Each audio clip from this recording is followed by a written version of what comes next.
Good afternoon. Last night our community suffered another tragic loss from a fire that occurred at 419 Pacific Avenue. The fire was reported to the 911 center at 12:20 in the morning. When the first fire apparatus arrived, they encountered a fire on the second floor in the rear bedroom. The origin of the fire is the second floor rear bedroom. The cause of the fire is reported as to be youth involvement, and it has been turned over to the Onondaga County Attorney's Office. There were charges filed of manslaughter in the second degree and arson in the fourth degree. And we are not identifying that person due to their age. There were 8 people home at the time of the fire, 3 adults and 5 children. There were smoke detectors present in the house on the first and the second floor. The smoke detector on the second floor activated. The smoke detector on the first floor did not activate because there was no smoke condition there. There was evidence of an attempt to put the fire out, however, that was unsuccessful. The fire department removed 2 victims from the house, and the rest were self-evacuated.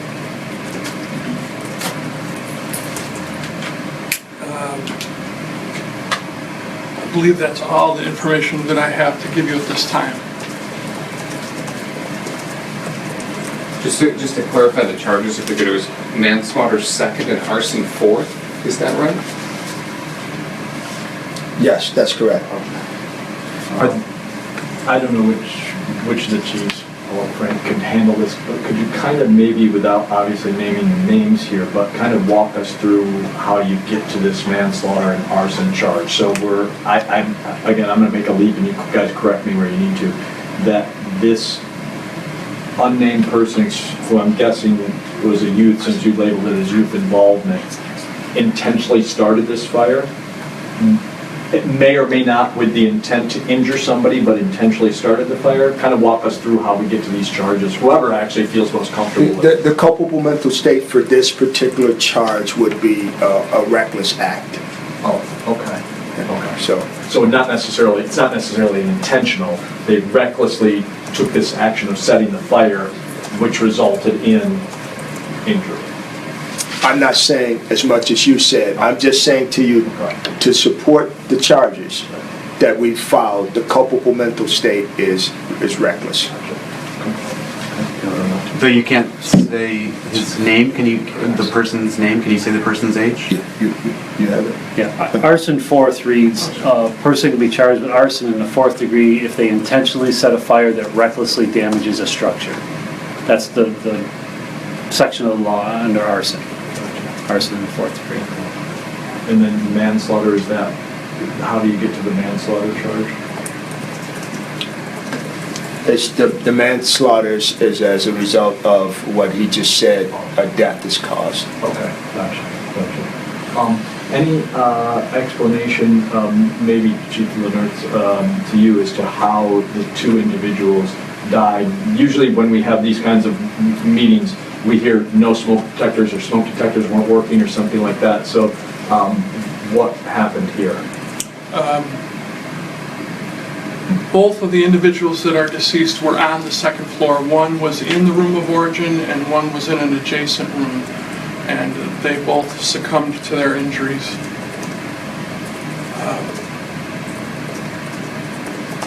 Were they children? The victims?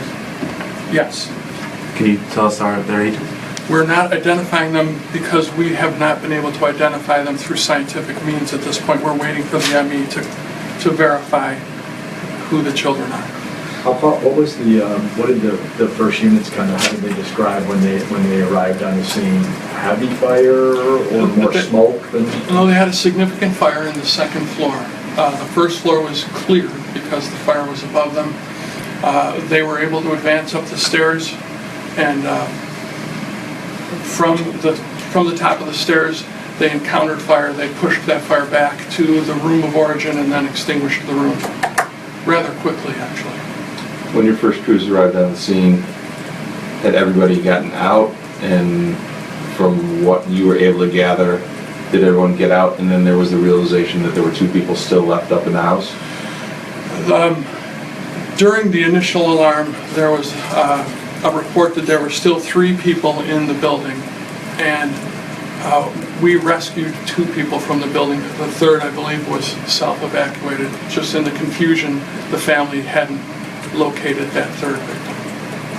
Any idea on how the fire was set or what was used?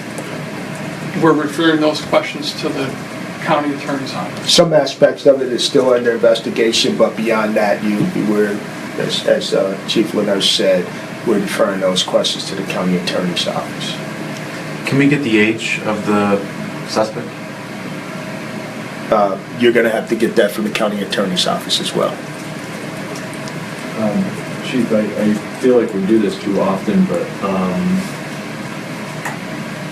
how difficult is this when we see this happen again for your staff and maybe afterwards, Frank, but yours as well, to have to respond to that and then deal with the aftermath of this We just graduated a class of firefighters, and when I spoke at that commencement, I said we take normal human beings and turn them into firefighters. And it's kind of a good analogy. It is not normal for people to do what we do. So I think most firefighters compartmentalize these things, and I'm sure police officers do the same thing. It is not pleasant, it is not something that you look forward to, but it is a reality of our job. Just as it's a reality of the police officer's job to see things that are horrible that most people wouldn't want to experience or live through. And then we have a critical incident stress team that talks with all of our firefighters after an incident like this and makes sure everyone's okay, make sure they're going to do the proper things to maintain their mental health. It's difficult, but it's what we do. What kind of counseling is offered to your firefighters and also to your officers? We have a critical incident stress team. It's a team of peers who goes to the fire scene or goes to the fire station afterwards and goes through a program that they've received counseling and training on. And then if necessary, we will refer people to mental health professionals. Sure. I'm sorry, go ahead. Yeah, ours start with the on-scene commander or the commander that's working at that particular time. That commander, there's some things that commander does, and then we have a peer support group that will at some point reach out to each individual officer that was involved, and then beyond, they can make referrals beyond that. Could you guys articulate at all the 8 people, so 3 adults, 5 children, all the same family? Yes, it was a family unit, a mother, father, grandmother, and then the 5 children. Does that in any way, shape, or form, I know you have jobs to do, but make it any more difficult in the sense that now you have a family that has lost 2 people, and if I'm not making too much of a leap, has another family member that is now facing some pretty serious charges in this?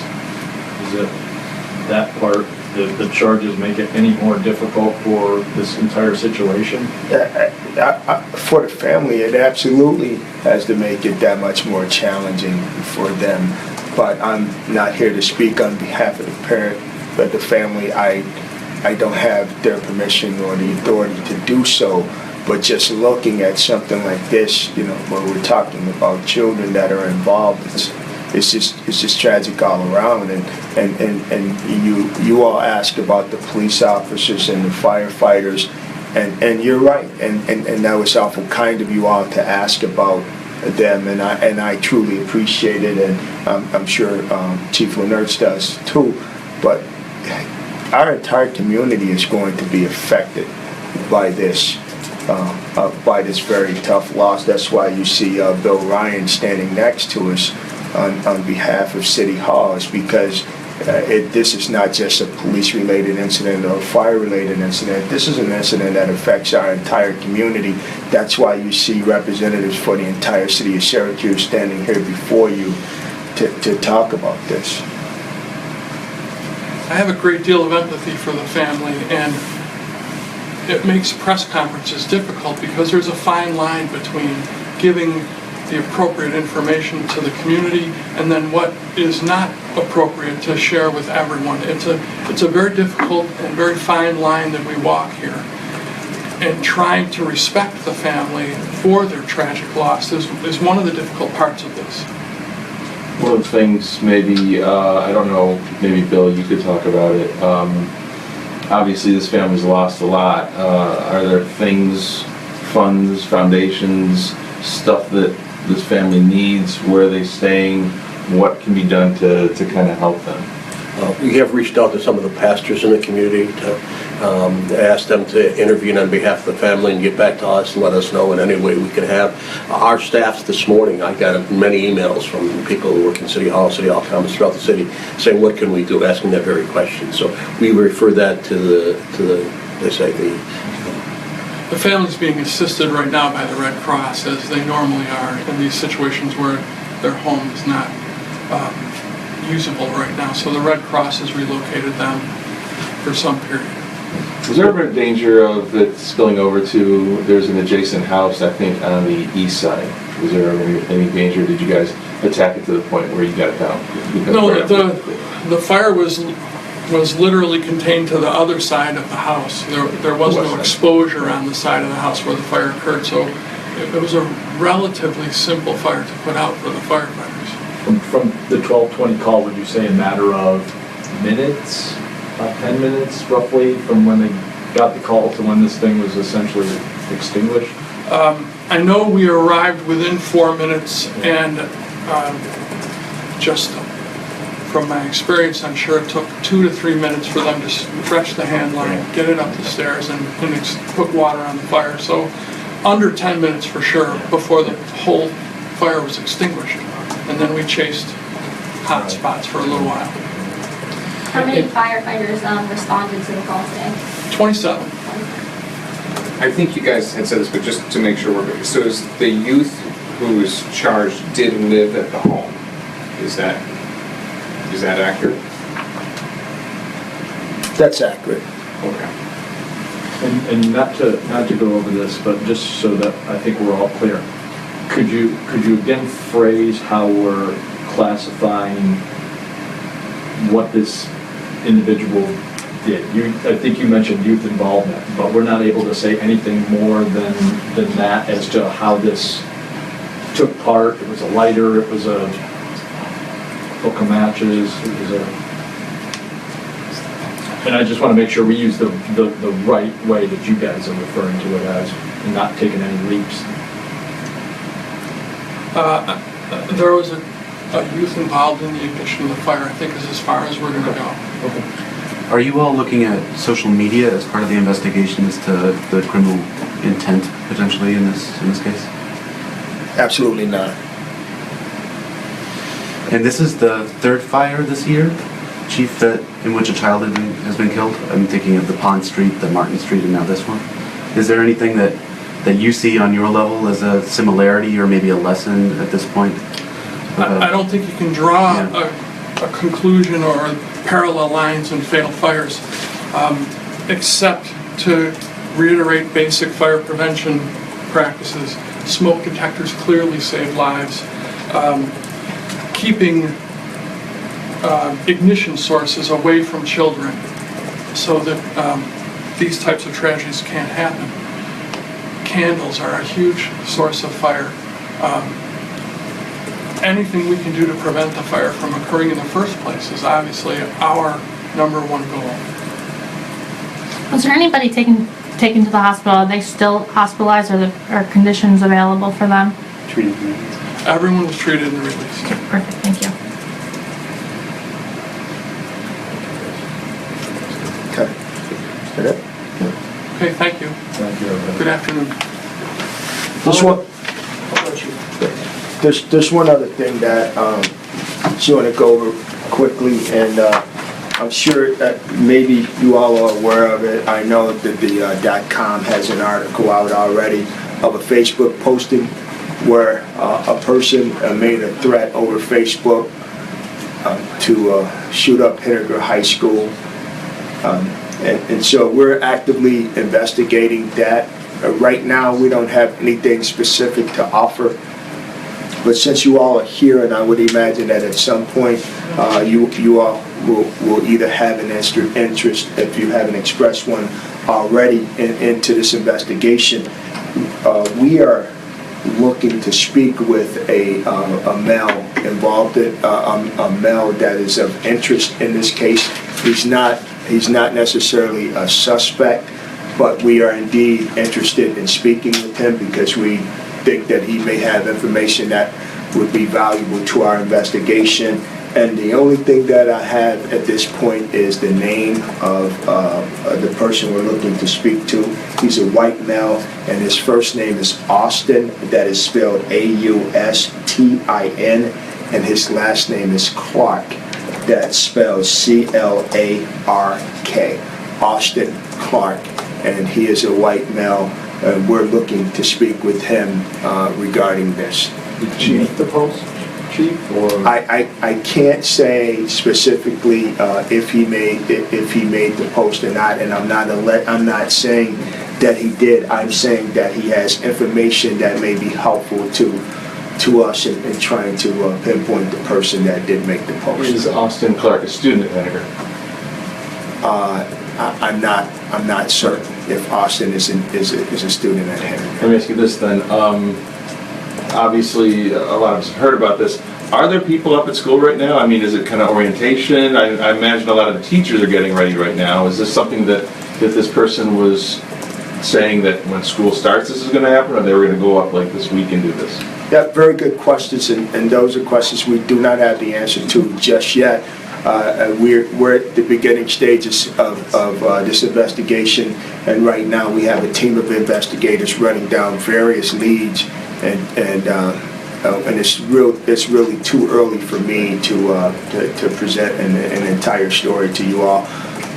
Once we put the pieces together and we contact the necessary people involved in this, then we will come back to you with the entire story. But for right now, we're at the very beginning stages of the investigation. It's not normal that I would stand up before you with such little information, but since we're here, I would like to capitalize on this opportunity to ask for your help. So for Austin Clark, as I said before, first name A-U-S-T-I-N, last name Clark, C-L-A-R-K. Yeah, he's a white male. If you're out there and you are watching this, please call us at 442-5222 to speak with any of our detectives that answers the phone, or if there's someone out there that is following this story on social media or through any other communication channel, and you're aware of any information that will help us to solve this. Right now we're talking about a threat to one of our high schools in our community, and I think the public should attack this with a sense of urgency, and we need the public's help in identifying the people involved in these threats, so that we can make sure that Henniker High School and those who attend school and work there are safe. Even though the school has started actual classes, have you upped your presence there? Do you have more officers there, just kind of checking things out, making sure that everything's clear in the hallways? Yeah, we're in the process of trying to figure this out, and until we figure it out, we're going to take the necessary precautions to make people safe. That's the best I can tell you. It's open for whatever regular business is though, right now, or did you? The Henniker High School? Correct. I'm not going to speculate or respond to the hours of operation of Henniker High School, because I quite frankly don't know for sure. Mm-hmm. But whatever they are, we're going to make sure that we do whatever it takes to make people safe there. But the best thing that we can do is for everyone to chip in here, whatever it is that you know, contact 442-5222 and offer that information up to us so that we can get this resolved and make sure that our children are safe and those who work at Henniker High School are safe. Thanks, Chief. Set? Good, thanks. Thank you.